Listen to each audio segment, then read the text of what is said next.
আজকের দিনে মৃত মানুষও জীবন্ত হয়ে ওঠে যে বিশেষ ডিজিটাল ম্যাজিকের মধ্য দিয়ে, সেই বিষয়ে কয়েকটা গুরুত্বপূর্ণ তথ্য নিয়ে আলোচনা করব।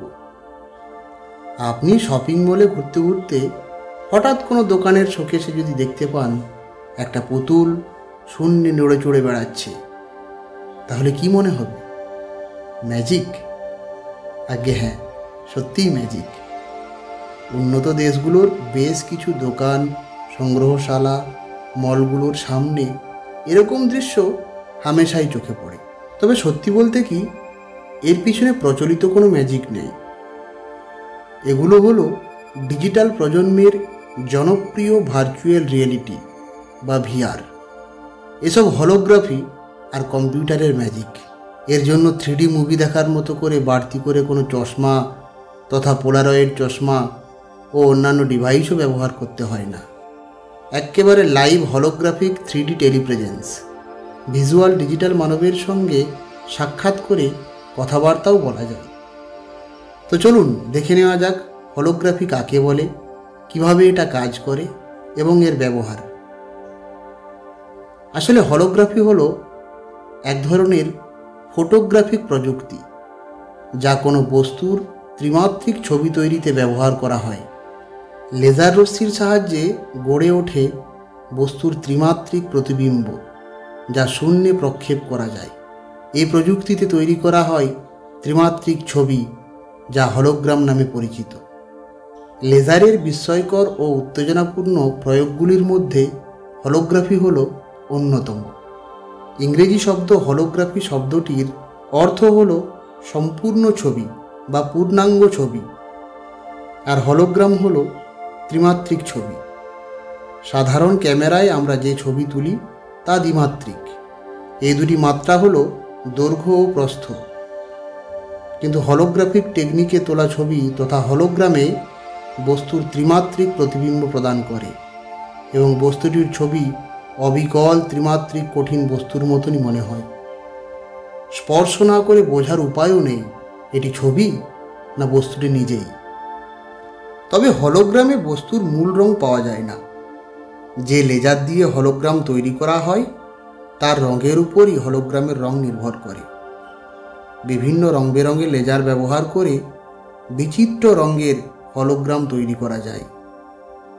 আর এই রং বেরঙের হলোগ্রামগুলোকে রংধনু হলোগ্রামও বলা হয় বা রেনবো হলোগ্রামও বলা হয়। ব্রিটিশ পদার্থবিদ ডেনিস গ্যাবোর প্রথম হলোগ্রাম তৈরি করেন।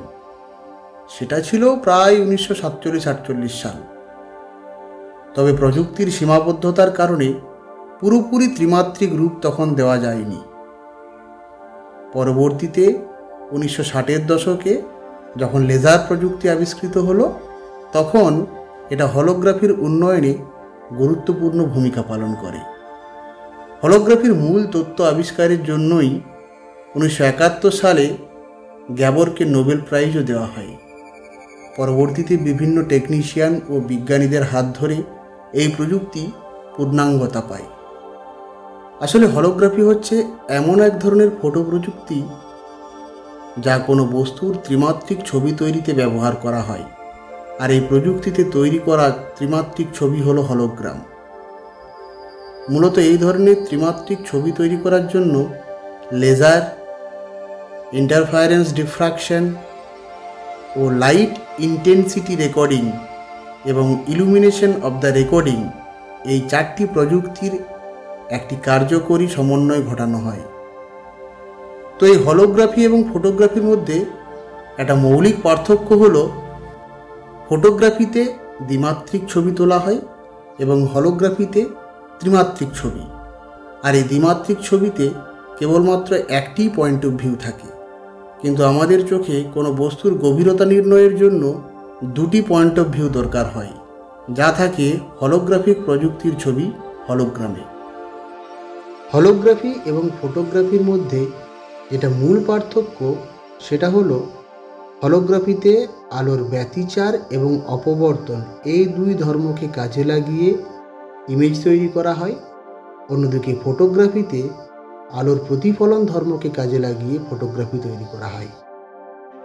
হলোগ্রাফিতে সোর্স যেটা সেটা অবশ্যই হাইলি মনোক্রোমেটিক এবং কোহেরেন্ট হতে হবে। অন্যদিকে ফটোগ্রাফিতে যে কোনো লাইট হলেই চলবে, আর হলোগ্রাফিতে কোনো লেন্সের ব্যবহার নেই, কিন্তু ফটোগ্রাফিতে লেন্স লাগবেই। হলোগ্রাফিতে মাল্টিপল ইমেজের একটা সুপার ইম্পোজ তৈরি করা হয়, যেখানে ফটোগ্রাফিতে কেবলমাত্র একটাই ইমেজ থাকে, যার ফলে হলোগ্রাফি অনেক বেশি ইনফরমেশন ক্যারি করতে পারে ফটোগ্রাফির তুলনায়। তো এই হলোগ্রাফি কিভাবে কাজ করে, এখানে তার একটা স্কিমেটিক ডায়াগ্রাম দেওয়া হলো। দেখুন, হলোগ্রাম তৈরির জন্য প্রথমেই দরকার হবে একটি বস্তু যার হলোগ্রাম বানানো হবে। এরপর একটি লেজার বিমের মাধ্যমে বস্তুটি এবং এর মাধ্যমের উপর লেজার রশ্মি নিক্ষেপিত করা হয়। আর সব কিছু ঠিকঠাক মতো ধারণ করতে দরকার হয় একটি রেকর্ডিং মিডিয়ার। রেকর্ডিং মিডিয়া একই সাথে ছবিটি আরও সুস্পষ্ট করে তোলে। প্রথমেই একটি লেজার বিমকে একটি বিম স্প্লিটারের মাধ্যমে দুটি বিমে পরিণত করে এবং যার মধ্যে একটিকে আয়নার মাধ্যমে চালনা করা হয়। এর মধ্য দিয়ে একটি বিম লক্ষ্যবস্তুর গায়ে নিক্ষেপ করা হয়, আর দ্বিতীয় বিমটি নিক্ষেপিত করা হয় রেকর্ডিং মিডিয়ার উপর। এর মাধ্যমে লক্ষ্যবস্তুর একটি ক্লিয়ার ছবি ধারণ করা হয়। দুটি লেজার বিম পরবর্তীতে পুনরায় একে অপরের সাথে বাধাপ্রাপ্ত হয়। তারা এমনভাবে বাধাপ্রাপ্ত হয় যেন সেটি আমাদের সামনে লক্ষ্যবস্তুর একটি ত্রিমাত্রিক ছবি তুলে ধরতে সক্ষম হয়। এভাবেই একটি 3D ইমেজ বা হলোগ্রাফি তৈরি করা হয়। বর্তমানে তো মুভি, গেমস সব কিছুতেই ত্রিমাত্রিক হলোগ্রাফির ব্যবহার দেখা যায়। কলকারখানার কোনো যন্ত্রপাতির কতটুকু টান পড়েছে বা কতটুকু পীড়ন হচ্ছে তা শনাক্ত করতেও এবং কোনো বস্তুর কম্পন পরিমাপেও হলোগ্রাফি ব্যবহার করা হয়। কোনো যন্ত্র সঠিকভাবে কাজ করছে কিনা বা কাজের সময় ওই যন্ত্রাংশের কোনো ত্রুটি হচ্ছে কিনা তা যাচাইয়ের জন্য হলোগ্রাফি ব্যবহার করা হয়। আর মেডিকেল সায়েন্সে তো এর ব্যবহার ব্যাপক। যে কোনো ব্যক্তিগত তথ্যই হোক, আপনার মেডিকেল রেকর্ডই হোক বা কোনো গোপন তথ্যই হোক, তা হলোগ্রামের মাধ্যমে খুব সহজে নিরাপদে সঞ্চয় করা যেতে পারে। সত্যি বলতে কি, হলোগ্রাফিক প্রতিবিম্ব খুবই নিখুঁত এবং যথার্থ। বর্তমানে তো লেজার প্রদর্শনীতে সৌন্দর্য বাড়াবার জন্য এর ব্যবহার করা হচ্ছে। মুভি এবং গেমে ত্রিমাত্রিক হলোগ্রাফিক ব্যবহার এখন জলভাত হয়ে গেছে। হলোগ্রামের একটি উল্লেখযোগ্য গুণ হল এর যে কোনো অংশবিশেষ সম্পূর্ণ দৃশ্য ধারণ করে। এতে দৃশ্যটি সমগ্র হলোগ্রাম জুড়ে সুষমভাবে বিস্তৃত থাকে। ফলে হলোগ্রামকে টুকরো টুকরো করে কেটেও যে কোনো টুকরো থেকে তার হলোগ্রামটি পুনর্নির্মাণ করা সম্ভব। আজকাল বিভিন্ন উৎসব, কনসার্ট, অনুষ্ঠানে ত্রিমাত্রিক হলোগ্রাফির ভার্চুয়াল রিয়েলিটি শো মূল আকর্ষণ হয়ে দাঁড়িয়েছে। মজার ব্যাপার হচ্ছে, তরুণ প্রজন্মের কাছে এর ব্যাপকতর চাহিদা। সব কিছু ঠিকঠাক থাকলে বলা যেতে পারে আগামী দিনে একটা হলোগ্রাফিক বিপ্লবের যুগ আসছে। বর্তমান বিশ্বের ডিজিটাল প্রযুক্তি ও পরিমণ্ডলের উৎকর্ষতার দিক থেকে বলা যেতে পারে আগামী দিনে আমাদের সাবকন্টিনেন্টেও এই ভার্চুয়াল রিয়েলিটি কিন্তু বেশ প্রভাব ফেলবে। পথ, ঘাট, স্টেশন, বন্দর, বিজ্ঞাপনে ব্যাপকভাবে এগুলো যুক্ত হবে। আগামীতে ম্যাজিকের মতো এমন ভার্চুয়াল ডিজিটাল পরিবেশ দেখে মোটেও অবাক হওয়ার কিছু থাকবে না। ধন্যবাদ। আজকের এই প্রতিবেদন যদি ভালো লেগে থাকে তাহলে আমাকে কমেন্ট করে অবশ্যই জানান, আর চ্যানেলটিকে সাবস্ক্রাইব করতে অবশ্যই ভুলবেন না।